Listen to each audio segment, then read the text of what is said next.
मेरे गुरुजनों, भाइयों एवं बहनों, सभी को डॉक्टर सविता श्रीवास्तव का प्यार भरा नमस्कार।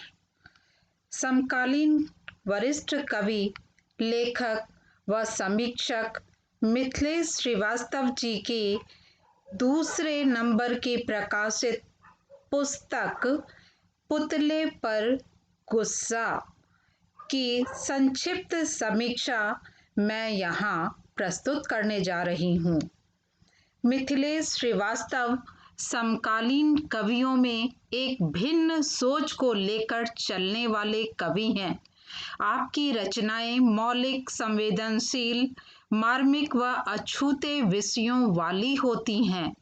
इसी पुस्तक के ब्लर्ब में स्वर्गीय श्रीमान उमेश चौहान जी ने लिखा है, मिथिलेश निश्चित ही आज के अन्य कवियों से भिन्न एक मौलिक सोच, चिंतन, मनन एवं निरूपण के कवि के रूप में हमारे सामने आते हैं।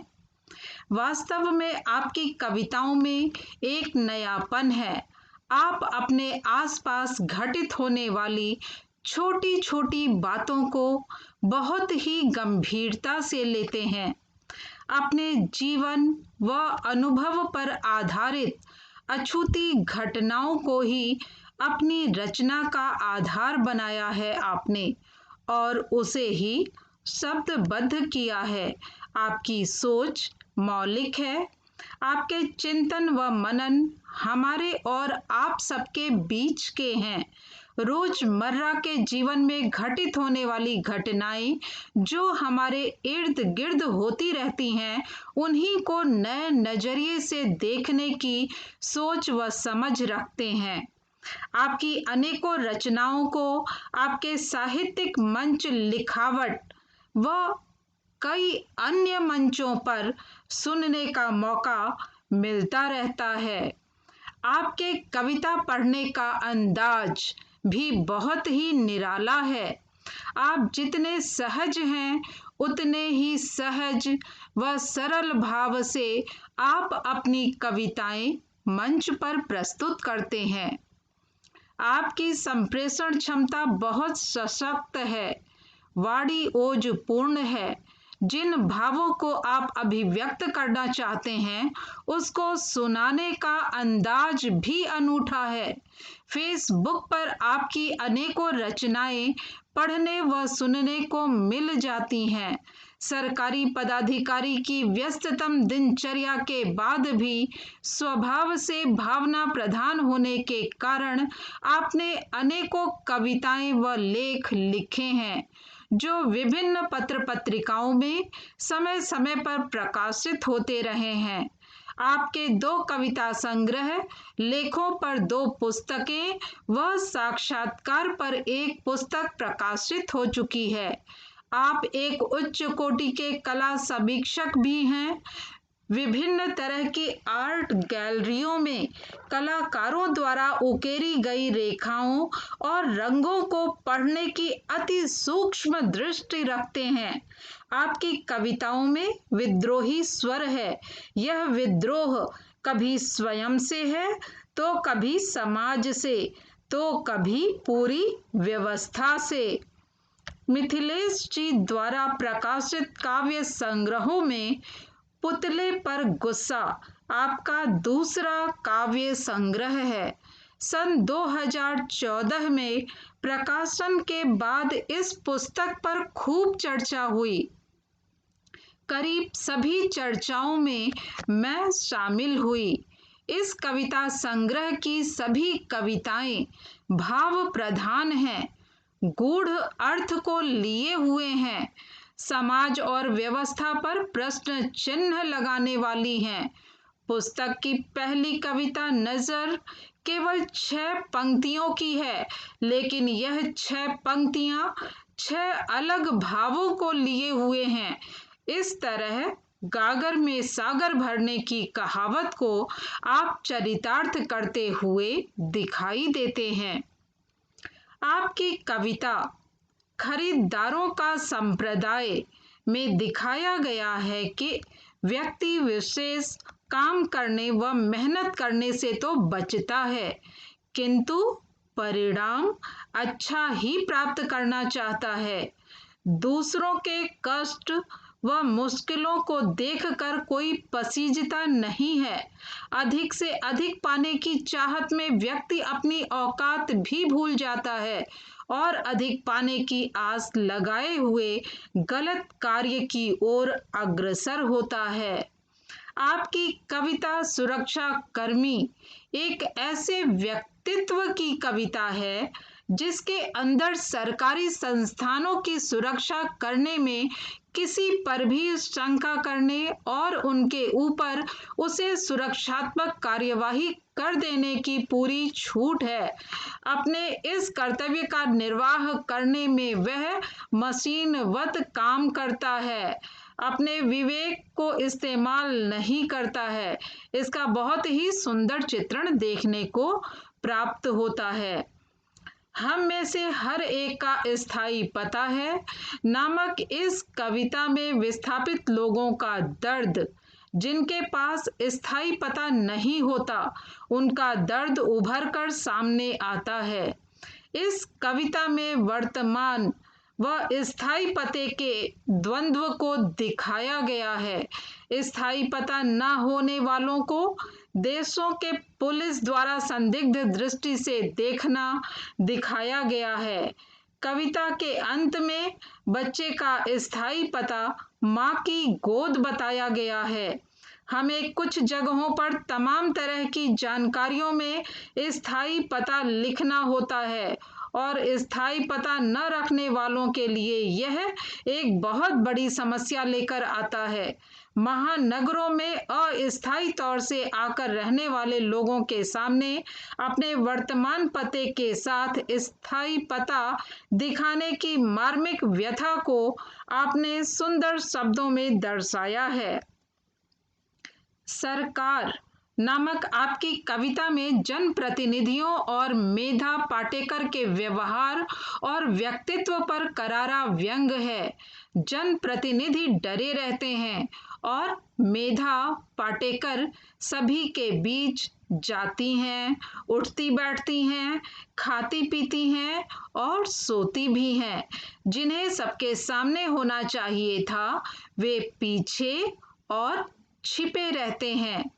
ऐसे ही आपकी रचना है अब नमक नहीं। यह समाज में बढ़ रहे नमक हरामी प्रवृत्ति की ओर इशारा करती है।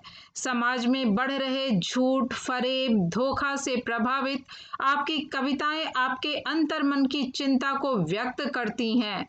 स्वर्गीय उमेश चौहान जी ने इसी पुस्तक के ब्लर्ब में एक दूसरी जगह लिखा है, संग्रह की बार बार हर एक साल चींटियां मेरे उनके बीच ईश्वर, कारीगर की भूख और बेकारी, कथा लीला जैसी कविताएं राजनीतिक विद्रोह, शोषण तथा अन्याय के खिलाफ प्रतिरोध का स्वर मुखर करने वाली कविताएं हैं। मिथिलेश का कारीगर सरौतों पर सुंदर फूल उगाता है और चाकू पर सुंदर आकृतियां उकेरता है।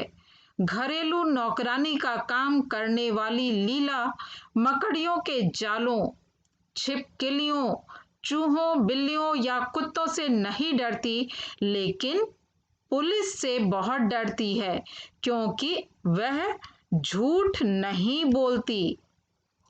स्त्री की इच्छाएं नामक कविता में स्त्री स्वतंत्र तो रहना चाहती है पर अकेलेपन से डरती है। सुबह की चाय उसे हमसफर के साथ ही चाहिए होता है। इस विरोधाभास को बहुत ही सुंदर शब्दों में पिरोया है आपने। बचे रहेंगे फिर भी नामक कविता में इंसान को पानी की तरह सहज दिखाया गया है। यहाँ कवि के मन की सहजता परिलक्षित होती है। खौफ नामक आपकी रचना में आम आदमी के द्वारा पुलिस से खौफ खाने का सुंदर वर्णन किया गया है। इसी कविता संग्रह में कई कविताओं के बाद एक थोड़ी लंबी कविता है जिसका शीर्षक है गोपनीय। यह व्यक्ति विशेष की गोपनीयता को रेलवे आरक्षण के लिए फॉर्म भरते हुए नष्ट होते देखने का दर्द है।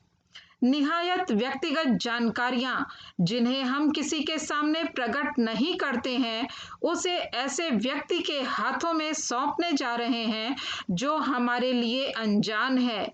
वास्तव में मन अनजान आशंकाओं से भर उठता है। निहायत व्यक्तिगत प्रश्नों का उत्तर देने में अनेकों दुविधाएं सामने आती हैं, जैसे हम कहाँ हैं और हमें कहाँ जाना है, हम मांसाहारी हैं कि नहीं, यदि हैं तो किस तरह के मांसाहारी हैं।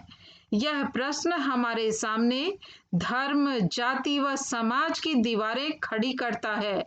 स्त्री या पुरुष के कॉलम को भरते हुए कवि के मन का द्वंद्व पितृसत्तात्मक सोच पर कठोराघात दिखाई देता है।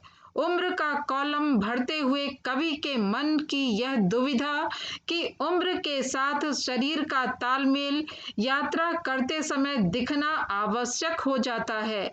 आप जिस उम्र को फॉर्म में भर रहे हैं, उतने का आपको दिखना भी चाहिए। इसी तरह नाम से आपके धर्म का पता चलता है। व्यक्ति विशेष अपना नाम और पता दोनों हर किसी के सामने प्रकट नहीं करना चाहता है। इसमें वह अपनी निजता का हनन देखता है, किंतु अपनी निजता का गला घोटकर फॉर्म में पूछी गई सारी जानकारियां देता है। इसी पर आपकी कविता गोपनीय व्यवस्था द्वारा निजता के समाप्त होने के दर्द को दिखाने वाली कविता है। मैं इस समय आपके समक्ष इस कविता को प्रस्तुत करने जा रही हूं। तो प्रस्तुत है कविता गोपनीय। कई दिनों से मेरे मन में यह बात थी कि कहीं मुझे जाना है। इस बात को मुझे किसी से नहीं बताना था। एक गोपनीय अभियान, 7 पदों के पीछे छिपा लिए गए सत्य की तरह है। मुझे नहीं मालूम कि इतनी साधारण सी आरक्षण की पर्ची पर अपनी इतनी अहम निजी बातें इतनी आसानी से लिखकर अनजाने हाथों में थमा देना होगा। मेरे हाथों को कांपना भी नहीं था, मैंने लिख दिया था। इस जगह से जहां मैं खड़ा हूं, जिस जगह पहुंचना है, जिसे केवल मैं जानता हूं, किन किन रास्तों से चलकर कहां कहां रास्ते बदलकर यात्रा करनी है। तटस्थ अनजान हाथों में मेरे जीवन के तमाम निजी ब्यौरे लग चुके हैं। दूर कहीं एक खास जगह पर एकत्रित कर लिए गए हैं। लोकतंत्र में किसी से इतनी निजी बातें पूछना कितना वाजिब है। अभी मुझे यह यात्रा करने की सुविधा देंगे।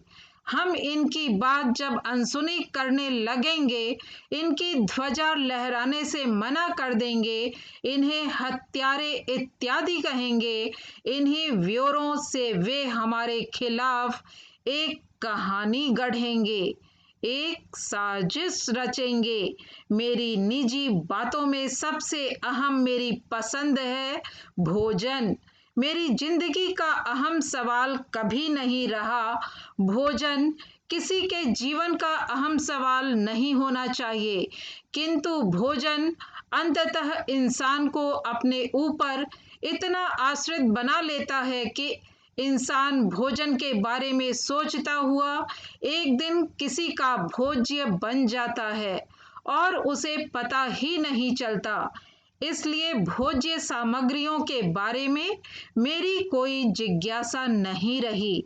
लेकिन सवाल यहाँ यह नहीं है कि भोजन के बारे में मैं क्या सोचता हूँ। भोजन के बारे में अपनी पसंद मुझे इस पर्ची में लिखनी है। मांसाहारी अथवा शाकाहारी। हिंदू होने की वजह से मुझे शाकाहारी होना चाहिए था। इंसान होने की वजह से मैं मांसाहारी हो गया। मजेदार बात यह भी है कि मांसाहारी शाकाहारी भी हो सकता है, इसलिए मैं दोनों हूँ, मांसाहारी और शाकाहारी। शाकाहारी होने की वजह से मैं मांसाहारी नहीं हो सकता था।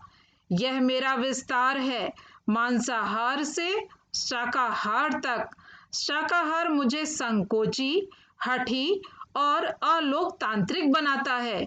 मांसाहार मुझे सर्वधर्म अनुयायी बनाता है। मांसाहार इंसानों की भावना समझने में मददगार है। मैं आज तक नहीं जान पाया हिंदू विधवाओं को मांसाहार के काबिल क्यों नहीं समझा गया है। अंततः वह भी ऊर्जा का ही एक स्रोत हैं। एक बात और मजे की मैंने अब देखी है, शायद लालू यादव के हाथों लाल कृष्ण आडवाणी के विजय रथ रोके जाने के बाद मांसाहार जो हिंदुओं का सामूहिक भोजन कभी नहीं रहा, हिंदुओं के घरेलू समारोहों में निर्विरोध परोसा जा रहा है। अब मुझे कोई संकोच नहीं है कहने में कि मैं मांसाहारी हूँ और मांसाहार करता हूँ। मैंने लिख दिया है कि मैं मांसाहारी हूँ, लेकिन यह सवाल यही खत्म नहीं होता है। इस वैश्विक दुनिया में कल मुझसे यह पूछा जा सकता है, मांसाहारी हूँ तो किसका मांस खाना पसंद करूँगा? भेड़ बकरी, गाय, सूअर, चील कौवे या इंसान का? बचपन से मैंने गाय का मांस नहीं खाया, तो अब नहीं खा सकता। इसका मतलब यह नहीं हुआ कि मैं केवल हिंदू हूँ। इंसान की स्मृति में जो कुछ वादों की निर्मित उसके बचपन से होने लगती है, वही उसकी पसंद है, उसका स्वाद है, उसकी पहचान है। हिंदू जिसकी पसंद है, उसका स्वाद है, उसकी पहचान है। हिंदू जिसने बचपन से गाय का मांस नहीं खाया, वह सिर्फ हिंदू है, जरूरी नहीं है। मुसलमान जिसने बचपन में सूअर का मांस नहीं खाया, उसे केवल मुसलमान मान लेना नाइंसाफी है। इंसान जहां जरा से स्वाद के लालच में आते हैं, लेकिन बड़ी आसानी से फुसलाए नहीं जा सकते हैं। मैंने लिख दिया, मांसाहार मेरी पसंद है। और मैंने यह भी लिख दिया है कि उस आदमी की नीयत कुछ ठीक नहीं है जो मुझसे लगातार यह पूछ रहा है कि मैं गाय का मांस या सूअर का मांस पसंद करता हूँ। वह ऐसा कुछ पूछकर कुछ और ही पूछने की कोशिश कर रहा है। आगे अब मुझे यह लिखना है कि मैं पुरुष हूँ या स्त्री। मेरे यह लिख देने भर से कि मैं स्त्री हूँ, मैं स्त्री नहीं हो सकता। मुझे स्त्री बनाकर स्त्री की तरह दिखना होगा। किसी स्त्री को यह लिख देने भर से कि वह पुरुष है, वह पुरुष नहीं हो सकती। उसे पुरुष बनकर पुरुष की तरह दिखना होगा। इस लोकतांत्रिक देश में पुरुष का मतलब भले ही पुरुष हो, स्त्री का मतलब कुछ भी नहीं होता। एक स्त्री कहती है कि वह स्त्री है, तो वह कुछ भी नहीं है। वह कहती है वह परिवार बचाएगी, समाज बचाएगी, परंपरा बचाएगी, वंश चलाएगी। जैसा पुरुष कहेगा वह करती चली जाएगी, तो वह मर रही है। उसे मरने से स्वयं को बचाने वाली स्त्री स्त्री कहलाएगी। उस मरती हुई स्त्री को आजाद करने वाला पुरुष पुरुष कहलाएगा।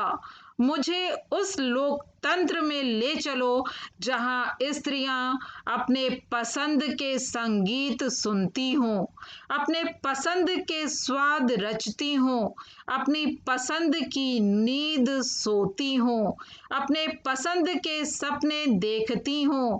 वहां मुझे यह लिखने में गर्व होगा कि मैं पुरुष हूं। उम्र से देह का संबंध नहीं है, लेकिन मुझे अपनी उम्र इस पर्ची में लिखनी है और यात्रा के दौरान उतनी ही उम्र के बराबर दिखना भी है।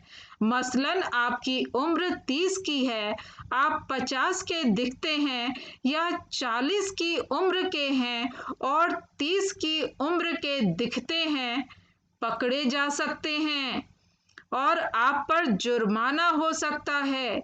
यह खतरा इस लोकतंत्र में दिनों दिन बढ़ता जा रहा है।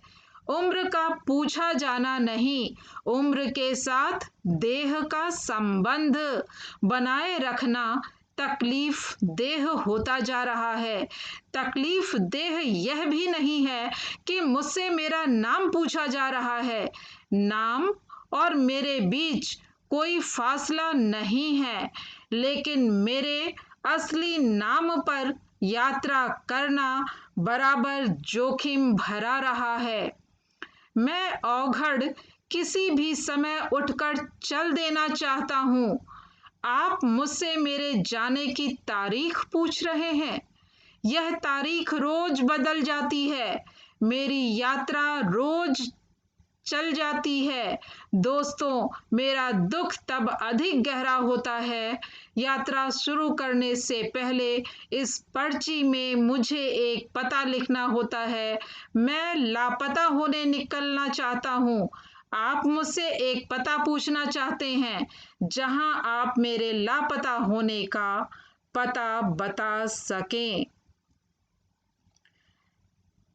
कवि मिथिलेश श्रीवास्तव जी की रचना गोपनीय आप सबके समक्ष प्रस्तुत करते हुए मुझे अत्यधिक हर्ष हो रहा है कि इस संसार से किस तरह से हमारी गोपनीय बातें एक छोटे से आरक्षण की पर्ची पर पूछ ली जाती हैं और हम विवश हैं उन सभी जानकारियों को देने के लिए। क्योंकि हमें रेलवे से यात्रा करनी है, आरक्षण करवाना है। धन्यवाद।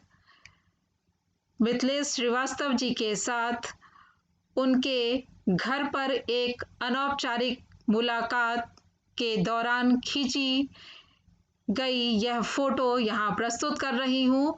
मिथिलेश श्रीवास्तव जी जितने सहज व सरल हैं, उनकी मेजबानी भी उतनी ही सहज, सरल व खूबसूरती को लिए हुए होती है। धन्यवाद।